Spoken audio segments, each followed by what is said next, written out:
Hey guys, welcome back to another episode of Concealed Carry Training with Max Michel, presented by Galco.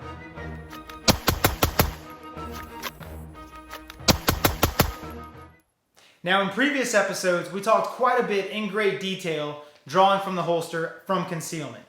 Now we wanted to be fast, we wanted to be smooth, we wanted to be efficient, but we needed to be consistent. And that's what we really focused on in those first few episodes.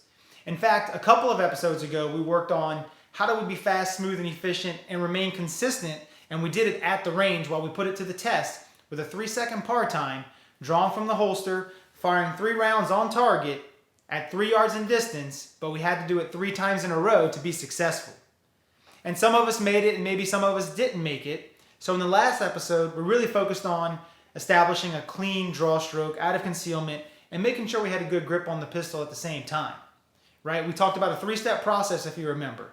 Step 1 was getting to the gun, step 2 is where the hands would meet, and step 3 was acquiring our sights on target. But we also needed to make sure that we could clear a path towards the holster or clear a path to the pistol for our hand to get to establish 2 points of contact on that pistol. So the 3-step process was, again, we wanted to bring our non-dominant hand as close to that pistol grip or the back of the pistol grip as possible and take our fingers and position them down so we can grab the garment and pull up and away to clear that path. And once we cleared that path, we were looking for 2 points of contact. The web of my firing hand as high as possible in the back strap of that pistol. And the second point of contact was that middle knuckle underneath the trigger guard. Once we feel that second point of contact, then we know we have a good grip on the pistol and we can then take it out of the holster with our finger outside of the trigger guard. And this is where our hands would meet at position 2. And again, acquire our sights on target and fire rounds on target at a high rate of speed because we've established that good grip in the holster.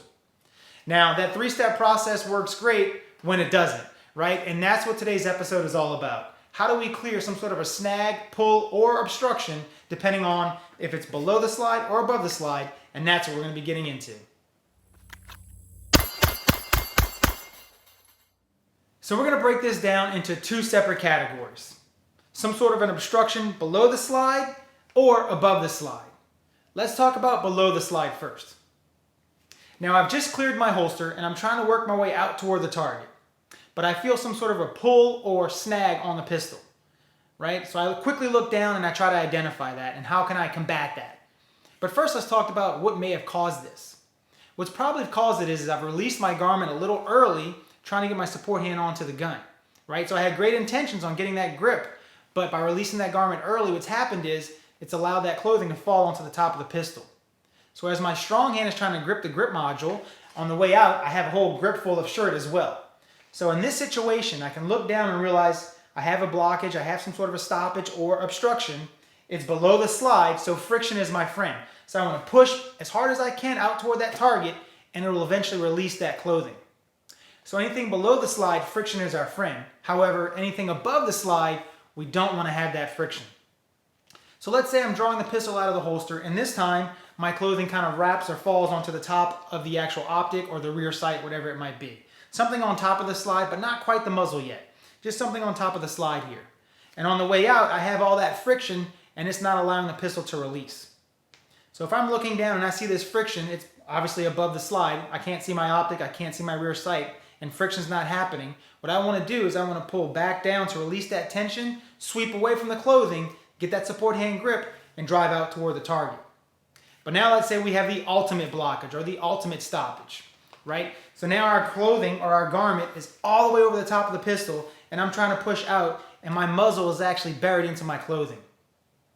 In this situation, what we're going to want to do is we want to make sure that we have our trigger finger off the gun, our trigger finger outside of the trigger guard and off the trigger, and we want to bring that pistol back toward the grip to release some of that tension, and we want to sweep in a J formation away from our body and away from the clothing.